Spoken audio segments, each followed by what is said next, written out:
बिस्मिल्लाहिर्रहमानिर्रहीम। अस्सलाम वालेकुम। टीवी टुडे के साथ मैं हूं समरीन तुफैल और मैं हूं अहमद अलीम हैदर। हेडलाइंस आप जान चुके हैं। बुलेटिन के आगाज में आपको बताएं कि कोरोना हुआ बेकाबू। एसओपीज और पाबंदियां आवाम की लापरवाही से बेअसर हो गईं। पाकिस्तान में कोरोना 24 घंटों में रिकॉर्ड 105 इंसानी जिंदगियां निकल गया। अमवात 15,229 हो चुकी हैं। मजीद 5,312 अफराद में वायरस की तशखीस हुई है। 7,10,800 अफराद कोरोना में मुब्तला हो चुके हैं, जबकि इसके साथ साथ 6,26,000 सेहतयाब और 69,811 मरीज ताहाल जेर इलाज भी हैं। कोरोना से मजीद 105 अफराद इंतकाल कर गए। पंजाब में 6,851, सिंध में 4,521, खैबर पख्तूनख्वा में 2,553, बलोचिस्तान में 213, गिलगित बल्तिस्तान में 103, आज़ाद कश्मीर में 391 और इस्लामाबाद में 573 अमवात हो चुकी। 24 घंटों में 5,312 अफराद में कोरोना वायरस की तशख़ीस हुई। पंजाब में 2,43,295, सिंध में 2,68,000, खैबर पख्तूनख्वा में 96,128, बलोचिस्तान में 20,000, गिलगित बल्तिस्तान में 5,097, आज़ाद कश्मीर में 14,070 और इस्लामाबाद में 64,173 अफराद कोरोना का शिकार हुए।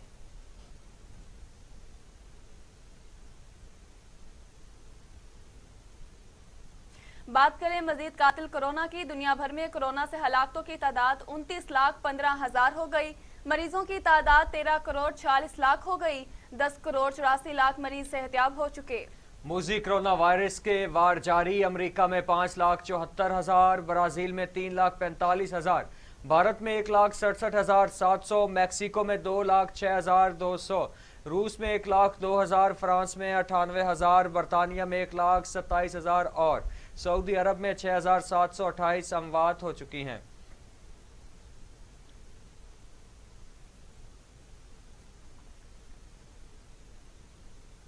नाजरीन, आगे बढ़ते हुए आपको बताएं कि कोरोना वैक्सीनेशन सेंटर्स जुमे को बंद और इतवार को खुले रखे जाएंगे।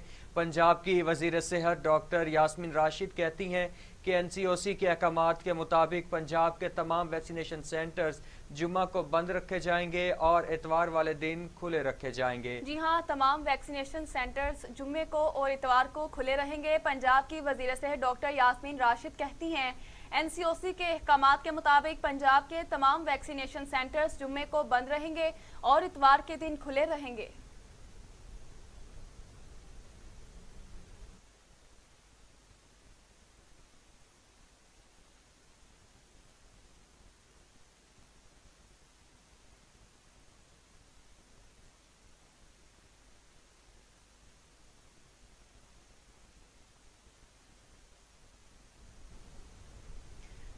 आपको अफसोसनाक खबर से आगाह करें। लाहौर के सुंदर इंडस्ट्रियल स्टेट में लगने वाली आग पर काबू ना पाया जा सका।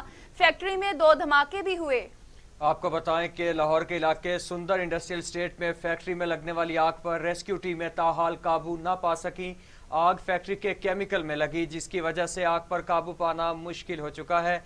आग ने फैक्ट्री को तेजी से अपनी लपेट में ले लिया, जिसके बायस मुलाजमीन ने फैक्ट्री से कूदकर अपनी जानें बचाई हैं। फायर ब्रिगेड की 11 गाड़ियां आग बुझाने में मसरूफ हैं। आपको अफसोसनाक खबर दे रहे हैं कि सुंदर इंडस्ट्रियल स्टेट में फैक्ट्री में लगने वाली आग पर रेस्क्यू टीमें ताहाल काबू ना पा सकी। आग फैक्ट्री के केमिकल में लगी, जिसकी वजह से आग पर काबू पाना मुश्किल हो गया है। आग को फैक्ट्री को तेजी से अपनी लपेट में ले लिया, जिसके बायस मुलाजमीन ने फैक्ट्री से कूदकर अपनी जान बचाई। फायर ब्रिगेड की 11 गाड़ियां आग बुझाने में मसरूफ हैं। इस हवाले से मजीद तफसीलात जानते हैं। रॉयल से लाहौर से टीवी टुडे के नुमाइंदे राना सरवर हमारे साथ मौजूद हैं। जी राना सरवर, बताइएगा कि क्या सूरत हाल है अब। जी, सुंदर इंडस्ट्रियल एस्टेट का एरिया है और वहां पर कोई 6-7 घंटे से ज्यादा का वक्त हो गया है और अभी तक आग पर काबू नहीं पाया गया। रेस्क्यू 112 की जो टीमें हैं वो भी वहां पर मौजूद है, पुलिस भी मौजूद है, लेकिन जो सूरत आ रहा है क्योंकि आग इतनी इतनी इतनी शदीद है कि जो उनकी केमिकल की वजह से आग पर काबू नहीं पाया जा रहा और आग लगने की वजह भी अभी तक बताई नहीं जा रही। रेस्क्यू 112 की जो गए 12 इस वक्त गाड़ियां मौजूद हैं। 35 से ज्यादा फायर फाइटर इस वक्त मसरूफ है, लेकिन जो सूरत आ रहा है दादा वो यही है कि आग पर अभी तक काबू नहीं पाया जा रहा और रेस्क्यू ने मजीद गाड़ी भी मंगवाई है जो कि 35 जो कि अफराद थे फाइटर थे उन लोगों को भी ज्यादा से ज्यादा किया जा रहा है, लेकिन आग पर अभी तक काबू नहीं पाया जा रहा। हुकूमत की तरफ से जो कि सूरत हाल है रेस्क्यू के हवाले से कि अगर इनको इमदाद फराहम की जाए, इनकी जो सी गाड़ियां हैं वो भी इस वक्त ज्यादातर खराब है और जो सी इस वक्त गाड़ियां वहां पर मौजूद है 12 की 12 उनमें भी इस वक्त पानी खत्म होने को आया हुआ है, लेकिन आग पर अभी तक काबू नहीं पाया जा रहा और जितने भी फैक्ट्री के मुलाजमीन थे उनको भी बाहिफाजत फैक्ट्री से बाहर निकाल लिया गया है। जी राना सरवर, ये भी बताइएगा कि चूंकि ये इंडस्ट्रियल स्टेट है, यहाँ पे और भी काफ़ी सारी फैक्ट्रियाँ और इस तरह के प्लांट्स वगैरह मौजूद हैं, तो क्या आग की वजह से किसी और फैक्ट्री को या किसी और इंडस्ट्री को भी नुकसान पहुंचा है? जी बिल्कुल, आग इतनी शदीद है कि जो 7 वाली फैक्ट्रियाँ हैं उनको भी उसने लिपेट में ले लिया है, लेकिन जो कि हमारे ये जो कमिश्नर लाहौर है, DCO हैं, जिस वक्त जब भी कोई फैक्ट्री तमीर होती है या बनती है तो वहां पर हिफाजती इक़दाम की हदायत की जाती हैं, लेकिन बड़े ही अफसोस के साथ कहना पड़ता है कि जो सा ये इंडस्ट्रियल एरिया है वहां पर चेक एंड बैलेंस का कोई नामो निशान ही नहीं है। कोई भी कमिश्नर या DCO वहां पर चेक करने के लिए नहीं आता और आग लगने की वजह भी यही है कि इतनी बड़ी फैक्ट्री है और वहां पर केमिकल का अंदर काम हो रहा है और वहां पर कोई भी हिफाजती जो इक़दाम है वो नहीं किए गए। कमिश्नर लाहौर जी राना सरवर, आपका बहुत शुक्रिया, आप हमें लाहौर से अपडेट कर रहे थे। आपको बता रहे हैं कि सुंदर इंडस्ट्रियल स्टेट में फैक्ट्री में लगने वाली आग पर रेस्क्यू टीमें ताहाल काबू न पा सकी। आग फैक्ट्री के केमिकल में लगी जिसकी वजह से आग पर काबू पाना मुश्किल हो गया। आग ने फैक्ट्री को तेजी से अपनी लपेट में लिया, जिसके बायस मुलाजमीन ने फैक्ट्री से कूद को अपनी जान बचाई। फायर ब्रिगेड की 11 गाड़ियां आग बुझाने में मसरूफ हैं। जी हां, फायर ब्रिगेड की 11 गाड़ियां आग बुझाने में मसरूफ हैं, जिसके बायस मुलाजमीन ने फैक्ट्री से कूदकर अपनी जान बचाई। आग फैक्ट्री के केमिकल में लगी। जी, सुंदर इंडस्ट्रियल स्टेट में फैक्ट्री में लगने वाली आग पर अभी तक काबू ना पाया जा सका। फैक्ट्री में 2 धमाके भी हुए। इंडस्ट्रियल स्टेट में लगने वाली आग पर अभी तक काबू ना पाया जा सका। फैक्ट्री में धमाके में हुए। सुंदर इंडस्ट्रियल स्टेट में फैक्ट्री में लगने वाली आग पर रेस्क्यू टीमें ताहाल काबू ना पा सकी। आग फैक्ट्री के केमिकल में लगी, लेकिन जिसकी वजह से आग पर काबू पाना मुश्किल हो गया। आग ने फैक्ट्री को तेजी से अपनी लपेट में ले लिया, जिसके बायस मुलाजमीन ने फैक्ट्री से कूदकर अपनी जान बचाई। फायर ब्रिगेड की 11 गाड़ियां आग बुझाने में मसरूफ है। जी हां, फैक्ट्री को तेजी से आग ने अपनी लपेट में ले लिया। लाहौर के सुंदर इंडस्ट्रियल स्टेट में लगने वाली आग पर काबू ना पाया जा सका। फैक्ट्री में 2 धमाके भी हुए। सुंदर इंडस्ट्रियल स्टेट में फैक्ट्री में लगने वाली आग पर रेस्क्यू टीमें ताहाल काबू ना पा सकी। आग फैक्ट्री के केमिकल में लगी, जिसकी वजह से आग पर काबू पाना मुश्किल हो गया। आग ने फैक्ट्री को तेजी से अपनी लपेट में ले लिया, जिसके बायस मुलाजमीन ने फैक्ट्री से कूदकर अपनी जान बचाई है। फायर ब्रिगेड की 11 गाड़ियां आग बुझाने में मसरूफ हैं। आपको बता रहे हैं कि सुंदर इंडस्ट्रियल स्टेट में केमिकल फैक्ट्री में आग लगने से ये वाकया पेश आया है। आग ने फैक्ट्री को तेज़ी से अपनी लपेट में ले लिया है। इस हवाले से मलिक फारूक अहमद, तर्जुमान रेस्क्यू 1112 हमारे साथ टेलीफोन लाइन पर मौजूद हैं। मजीद उनसे बात कर लेते हैं। जी मलिक फारूक अहमद साहब, बहुत शुक्रिया आपके कीमती वक्त का। जी फारूक अहमद, ये बताइएगा कि अब तक आग पर काबू क्यों नहीं पाया जा सका? क्या वजूहात हैं, क्या इस तरह के केमिकल सामने आए हैं जिसकी वजह से आग की लपेट जो है वो आगे बढ़ती ही जा रही है और रेस्क्यू इसको काबू करने में नाकाम नजर आ रही है? पहली बात तो यह है कि आपको मैं जरा अपडेट कर दूं कि रेस्क्यू सुबह से नाकाम नहीं है, रेस्क्यू सुबह से ही कामयाब है। जी। और 6:38 पे हमें ये कॉल रिसीव हुई थी और हमने मिनिमम टाइम में यहाँ पे अपनी मैक्सिमम डिप्लॉयमेंट कर दी थी, नंबर 1। दूसरी बात यह है कि यहाँ पे जो फायर मटेरियल है वो हाईली फ्लेमेबल है जी। और आग को कम्प्लीटली कंटेन किया हुआ है और वो किसी भी सूरत में बढ़ नहीं रही है जी। हमने इस वक्त यहाँ पे 10 जो टैंक थे, जो यहाँ पे केमिकल के टैंक है, उनमें 6 टैंक मुकम्मल सेव हैं और 4 टैंक के अंदर इस वक्त आग है वो कभी बुझ जाती है, कभी जल जाती है। अगर आप इस बात को कवर करते हैं और आप माशाल्लाह अक्सर कवर करते हैं, ये जो केमिकल फायर होती है इसका एक खास बिहेव होता है कि इसको कंट्रोल करना, इसको सिर्फ कंट्रोल नहीं करना होता बल्कि इसको कंटेन करना होता है। तो रेस्क्यू की इस वक्त सबसे बड़ी कामयाबी है कि हमने इस फायर को कंटेन किया हुआ है। 6 के 6 जो हमारे वहाँ पे टैंक है केमिकल के, जिनमें मिनिमम 50,000 जो केमिकल है वो वहाँ पे मौजूद है, 50,000 लीटर, और वो सारे के सारे सेव हैं। रेस्क्यू इस फायर को कंटेन करके खड़ी है, फायर फाइटिंग कंटिन्यू है। और आप खुद सोचें कि जहाँ पे इथाइल और मिसाइल एसीटेट और इस तरह के वहाँ पे केमिकल मटेरियल मौजूद है, और ऐसे मटेरियल में जब आग लगती है तो इस आग को हमेशा कंटेन किया जाता है। और इस वक्त हम अल्हम्दुलिल्लाह अपने इस ऑपरेशन में हाईली सक्सेसफुल हैं। हमने उस आग को कंटेन किया हुआ है और अभी तक किसी भी जो होती है कैजुअलिटी या एक्सपायरी या किसी जख्मी की कोई इतला नहीं है। हमारे यहाँ पे 45 से ज्यादा रेस्क्यू काम कर रहे हैं, 15 हमारे यहाँ पे गाड़ियां डिप्यूटेड हैं। सारी की सारी सिचुएशन अंडर कंट्रोल है। लेकिन जो केमिकल की फायर होती है, हम इसको पहले चंद लम्हों में ये नहीं कह सकते कि ये कंट्रोल हो गई है। इसका एक अपना बिहेव होता है, इसको कूल करते हैं, ये फिर आग लग जाती है, फिर कूलिंग होती है, फिर आग लग जाती है। फायर ऑपरेशन कंटिन्यू है, सक्सेसफुल फायर ऑपरेशन है। लेकिन हम उस वक्त तक यहाँ पे अपनी डिप्लॉयमेंट रखेंगे जब तक आखिरी जो फ्लेम है वो खत्म नहीं हो जाता।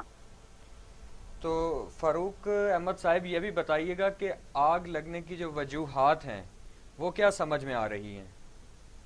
यहाँ पे जब आए हैं तो हमने जो रेजिडेंट्स हैं हमने उनसे पूछा है, जो यहाँ पे वर्कर्स काम करते हैं, उन सब लोगों ने कहा है कि they are totally unaware about the igniting of fire. अब ये जब फायर कंप्लीटली कंट्रोल हो जाएगी, वो एरिया सेफ हो जाएगा, तो फिर हम अपनी इन्वेस्टिगेशन करेंगे और उसको देखेंगे कि इसकी रीजन क्या बनी है। हम अभी कोई अंदाजा नहीं लगा सकते। जाहिर है ये किसी न किसी तरह से कोई ना कोई हैंडलिंग हुई है, तो केयरलेस काम हुआ है, लेकिन हम कोई पिन पॉइंट नहीं कर सकते कि आग किस वजह से लगी है। जी फारूक अहमद साहिब, आपका बहुत शुक्रिया। आप हमें अपडेट कर रहे थे। आपको बता रहे हैं कि सुंदर के इंडस्ट्रियल एरिया में ये एक फैक्ट्री में आग लगी है। केमिकल की वजह से ये आग लगी है। आग फैक्ट्री के केमिकल में लगी, जिसकी वजह से आग पर काबू पाना मुश्किल हो गया। आग ने फैक्ट्री को तेज़ी से अपनी लपेट में ले लिया, जिसके बायस मुलाजमीन ने फैक्ट्री से कूदकर अपनी जान बचाई। फायर ब्रिगेड की 11 गाड़ियाँ आग बुझाने में मसरूफ़ हैं।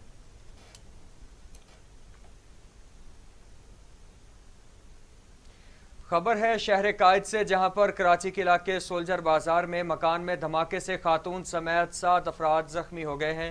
सोल्जर बाजार में सुबह सवेरे मकान के अंदर जोरदार धमाका हुआ। धमाके से खातून और बच्चे झुलस गए। एसी के नीचे चूल्हा जलाने से एसी के इनर में धमाका हुआ। जख्मियों को अस्पताल मुंतकिल कर दिया गया। जख्मियों में एक खातून और बच्चे भी शामिल हैं।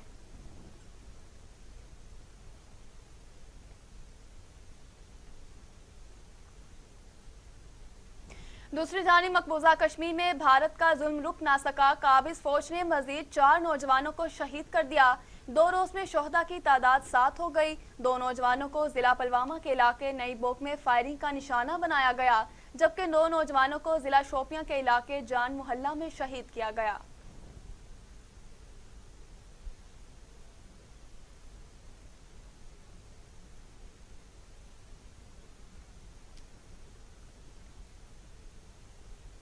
आगे बढ़ते हुए आपको बताएं कि वज़ीर आज़म इमरान खान आज लाहौर आएंगे, खसूसी इजलास की सदारत करेंगे। जनूबी पंजाब सेक्रेटेरिएट के मामलात पर अरकान को एतमाद में लिया जाएगा। वज़ीर आज़म इमरान खान और वज़ीर आला पंजाब में 1-on-1 मुलाकात भी होगी।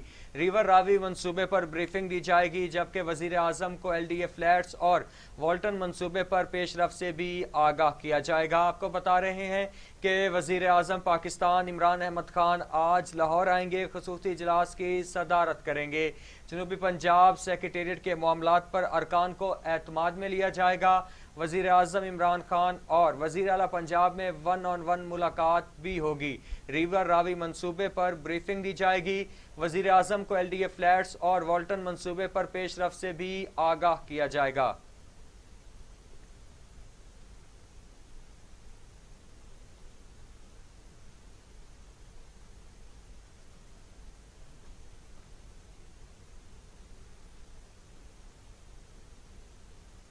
आगे बढ़ते हुए आपको बताएं कि मुआवने खसूसी इतलात पंजाब फिरदौसा शिकावान कहती हैं, गरीब बेघर अफराद का अपना घर बनाने का ख्वाब तामीर के करीब है। डॉक्टर फिरदौसा शिकावान ने अपने ट्वीट में कहा कि वज़ीर आज़म इमरान खान आज लाहौर में 35,000 से जायद अपार्टमेंट्स की तामीर के मंसूबे का संगे बुनियाद रखेंगे। 8,500 कैनाल पर LDA सिटी नया पाकिस्तान अपार्टमेंट्स तामीर किए जाएंगे। जी हाँ, मुआवने खुसूसी इतलात पंजाब फिरदौस आशी कवान का बयान सामने आया है। उनका कहना था गरीब बेघर अफराद का अपना घर बनाने का ख्वाब ताबीर के करीब है। डॉक्टर फिरदौस आशी कवान ने अपने ट्वीट में कहा, वज़ीर आज़म इमरान खान आज लाहौर में 35,000 से ज़ायद अपार्टमेंट्स की तामीर के मंसूबे का संगे बुनियाद रखेंगे। 8,500 कैनाल पर LDA सिटी नया पाकिस्तान अपार्टमेंट्स तामीर किए जाएंगे।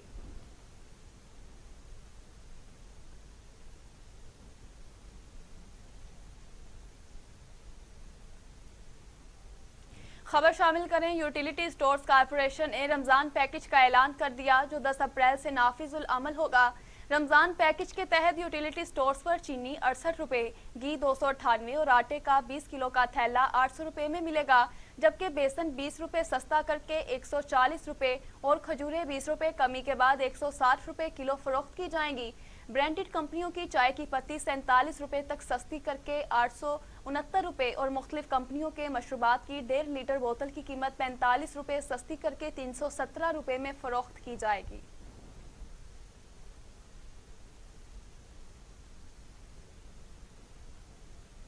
आगे बढ़ते हुए आपको बताएं कि NA-75 डस्का में इंतखाबी मैदान कल सजेगा। नून लीग की नौशीन इफ्तिखार और PTI के अली असजद मल्ली में कांटे का मुकाबला मुतवक्के। इलेक्शन कमीशन ने तमाम इंतजामात मुकम्मल कर लिए। पोलिंग अमले को खसूसी हिदायत जारी कर दी गई। सिक्योरिटी के लिए खसूसी इकदामात किए गए हैं। NA-75 में ज़िमनी इंतखाबात के लिए तैनात प्रिजाइडिंग अफसरान के स्मार्टफोन लाजमी करार दे दिया गया है और उन्हें मोबाइल पर अपनी लोकेशन ऑन रखने की हिदायत भी जारी की गई हैं। NA-75 के हवाले से आपको अपडेट करें तो NA-75 डस्का में इंतखाबी मैदान कल सजेगा। नून लीग की नौशीन इफ्तिखार और PTI के अली असजद मल्ली में कांटे का मुकाबला मुतवक्के है। इलेक्शन कमीशन ने तमाम इंतजामात मुकम्मल कर लिए। पोलिंग अमले को खसूसी हिदायत जारी कर दी गई हैं। सिक्योरिटी के लिए खसूसी इकदामात किए गए हैं। NA-75 में ज़िमनी इंतखाबात के लिए तैनात प्रिजाइडिंग अफसरान के लिए स्मार्टफोन लाजमी करार दे दिया गया और उन्हें अपनी मोबाइल पर अपनी लोकेशन ऑन रखने की हिदायत जारी की गई हैं।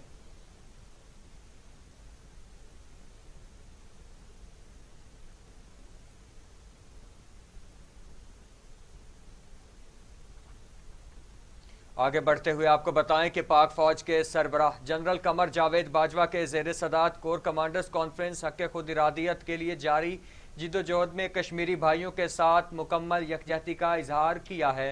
DG ISPR के मुताबिक पाक फौज के सरबराह जनरल कमर जावेद बाजवा के ज़ेर सदारत 240वीं corps commanders conference DHQ Rawalpindi में हुई। शुरका ने आलमी, इलाकाई और मुल्की सलामती की सूरत हाल का जायजा लिया। फोरम ने हालिया मशकों के दौरान पाकिस्तान की मुसल्लह अफवाज की ऑपरेशनल तैयारियों पर एतमाद का इजहार किया। फोरम ने खैबर पख्तूनख्वा के नए जमशुदा अजला में सिक्योरिटी सूरत हाल का भी तफसीली जायजा लिया। कोर कमांडर्स कॉन्फ्रेंस के शुरका का कहना था कि जम अजलास में तरक्याती मंसूबों को जल्द मुकम्मल होना चाहिए। शुरका ने अफगान अमन अमल और जारी कोशिशों में मस्बत पेशरफ्त पर भी इत्मीनान का इजहार किया।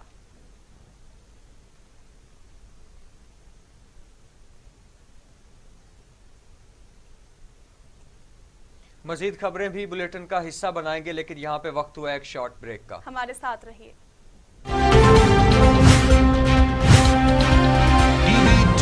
आपको बताएं, वजीर खारिजा शाह महमूद कुरैशी का रावलपिंडी में armed forces institute rehabilitation and medicine का दौरा। वजीर खारिजा ने जंग में जख्मी फौजियों से मुलाकात की और इनकी खैरियत दरियाफ्त की। ISPR के मुताबिक वजीर खारिजा को FIAR M के किरदार और शराकत पर तफसीली ब्रीफिंग दी गई।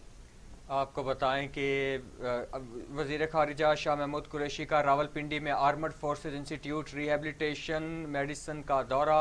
वज़ीर ख़ारिजा ने जंग में ज़ख्मी फ़ौजियों से मुलाकात की और उनकी खैरियत दरियाफ्त की।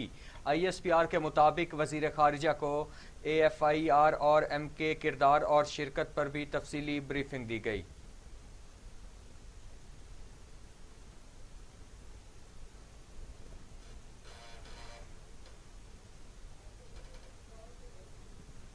अब बात करें शुगर स्कैंडल केस की, तो आपको बताएं कि विफाकी वज़ीर तालीम शफ़क़त महमूद कहते हैं कि वज़ीर आज़म या पार्टी की जहांगीर तरीन से कोई दुश्मनी नहीं।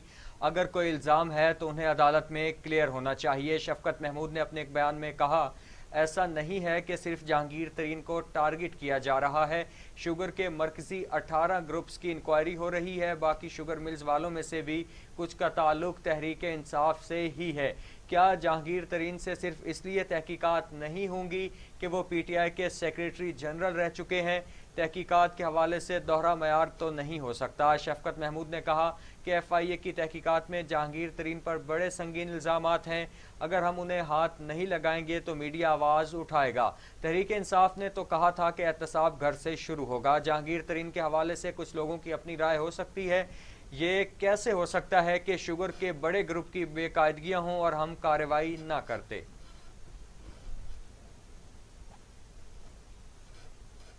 दूसरी जानिब जहांगीर तरीन ने 10 अप्रैल को बैंकिंग कोर्ट में पेशी के मौके पर एक बार फिर भरपूर पावर शो का फैसला कर लिया। जहांगीर तरीन ने हम ख्याल रहनुमाओं को आज अपने घर अशाइया में मदऊ कर लिया। अशाइया में आइंदा की हिकमत अमली तय की जाएगी। जहांगीर तरीन की रहायशगाह पर अशाइये में अरकान असम्बली समेत हम ख्याल टिकट होल्डर्स को भी मदऊ किया गया। जहांगीर तरीन अपने सियासी साथियों के साथ आइंदा कानूनी लाहे अमल पर मुशावरत करेंगे और हम ख्याल रहनुमाओं को एतमाद मिलेंगे। सेनेटर फैसल वावडा कहते हैं जहांगीर तरीन समेत कोई भी कानून से बालातर नहीं है। सेनेटर फैसल वावडा ने अपने ट्वीट में कहा कि इंक्वायरी रिपोर्ट के मुताबिक 17 शुगर मिल्स चीनी स्कैंडल में मुलविस पाई गईं। चीनी माफिया की वजह से गरीब पाकिस्तानियों को कीमतें अदा करना पड़ी। गरीब की जेब पर डाका डालने वालों को इमरान खान बर्दाश्त नहीं कर सकते। कोई मासूम है या कसूरवार, इसका फैसला अदालतें करेंगी।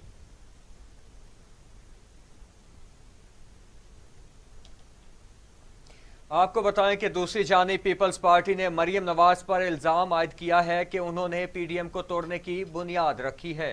Secretary general Peoples Party Nayyar Bukhari कहते हैं PDM में कोई जमात किसी के मातहत नहीं है। पीपल्स पार्टी का तो पहले दिन से ही ये मौकिफ था। कहां इस्तीफे आखिरी ऑप्शन है। लॉन्ग मार्च से ना पीपल्स पार्टी ने इनकार किया, ना ही ANP को कोई एतराज था। दूसरी जानिब वज़ीर आज़म इमरान खान कहते हैं कि कोरोना के बाइस आलमी मईशत खसूसन तरक्की पजीर ममालिक को शदीद नुकसान पहुंचा। करोड़ों लोग मकरूज हो चुके हैं। वज़ीर आज़म ने D8 वर्चुअल सरबराही कॉन्फ्रेंस से खिताब में कहा, कोई मुल्क तनहा कोरोना का मुकाबला नहीं कर सकता। एक दूसरे के साथ देना ज़रूरी है और तरजीही बुनियादों पर इक़दामात करना होंगे।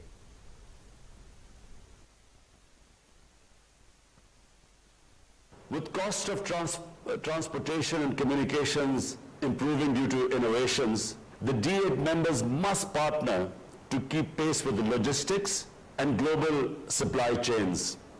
Secondly, the D8 should brainstorm ideas to insulate its members from disruptions in labor markets due to technology and innovations. As automation substitutes for labor across the world, the labor-intensive economies of D8 face challenges of unemployment and social disruption. Thirdly, the D8 should call for COVID vaccine to be treated as a global public good, ensure equity, affordability, enhance production, and timely supply to save lives. We must push back against vaccine nationalism and undue export restrictions. The global vaccine manufacturing companies must either speed up production or share their technology and expertise with developing countries. मजीद बताएं, वज़ीर आला सिंध सईद मुराद अली शाह कहते हैं 2017 की मरदमशुमारी पर चारों सूबों को तहफ़्फ़ुज़ात हैं।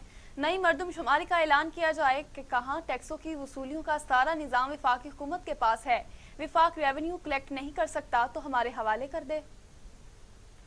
इश्यूज बिल्कुल हैं। ट्रांसपोर्ट के लिए हमारे प्लान्स तो सारे बने हुए हैं। अब वो जो भी क्लेम है वो अभी फिर ब्लेम गेम शुरू हो जाएगा। मुझे ज़रा ये तो बताएं, पिछले 3 साल में 3 साल हो गए ना इस माशाल्लाह इस हुकूमत को, इन 13 साल में ये 3 साल इनके भी है ना जो वफाकी हुकूमत थी, इन्होंने सूबों को दिया क्या है? सूबों से छीनने के पीछे पड़े हुए। इस वक्त भी 3 साल से इनकी रेवेन्यूज में कोई इजाफा नहीं हुआ।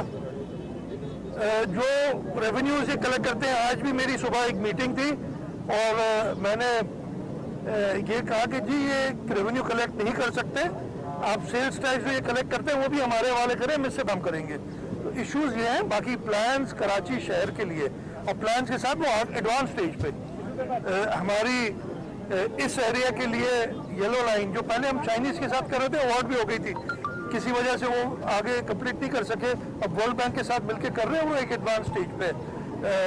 जो रेड लाइन का मंसूबा है एशियन डेवलपमेंट बैंक के साथ, वो भी एक एडवांस स्टेज पे है। इंशाल्लाह ताला ये होंगे। मैं बिल्कुल मानता हूँ कि इनमें देर हुई, लेकिन जो रिसोर्सेज रिक्वायर्ड है और जो कलेक्ट करके फेडरल गवर्नमेंट, इसलिए हमारा 85% के करीब रेवेन्यू फेडरल गवर्नमेंट को कलेक्ट करके देना, सारे टैक्सेस की वसूली उनके पास है।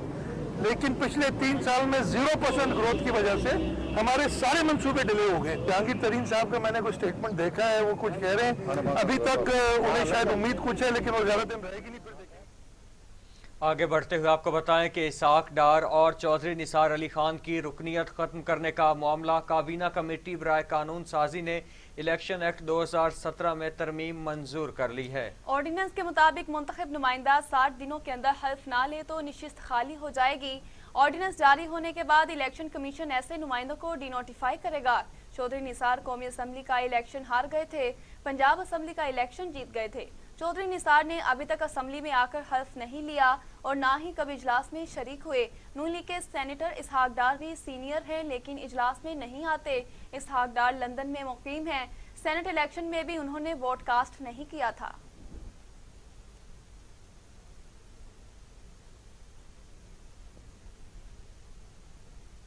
स्पीकर कौमी असम्बली का दौरा मुलतवी होने पर अफगान पार्लिमान के सरबराहान ने असद कैसर को टेलीफोन किया। दौरा मुलतवी होने के मामले पर तबादला ख्याल किया। स्पीकर असद कैसर का दौरा काबुल मुलतवी होने पर अफगान चेयरमैन सेनेट फजल हादी मुस्लिम यार और स्पीकर वलूसी जिरगा मीर रहमान रहमानी ने स्पीकर कौमी असम्बली असद कैसर को अलहदा फ़ोन किया। गुफ्तगू में असद कैसर के दौरा मुलतवी होने के मामले पर गुफ्तगू हुई। अफगान पार्लियामेंट के सरबराहान के मुताबिक पाकिस्तान वफ्द का जहाज सिक्योरिटी खदशात के बाइस नहीं उतर सका। स्पीकर वलूसी जिरगा का कहना था कि पाकिस्तान वफ्द की सिक्योरिटी हर चीज़ पर मुकद्दम है। उम्मीद है कि बहुत जल्द पाकिस्तान का पार्लिमानी वफ्द काबुल के दौरे पर आएगा। स्पीकर कौमी असम्बली असद कैसर ने कहा कि सिक्योरिटी सूरत हाल बेहतर होने पर जल्द अफगानिस्तान जाऊंगा। अफगानिस्तान में अमन इस्तेहकाम के लिए पाकिस्तान अपना किरदार अदा करता रहेगा। अफगानिस्तान के साथ ताल्लुकात को बहुत इज्जत की निगाह से देखते हैं।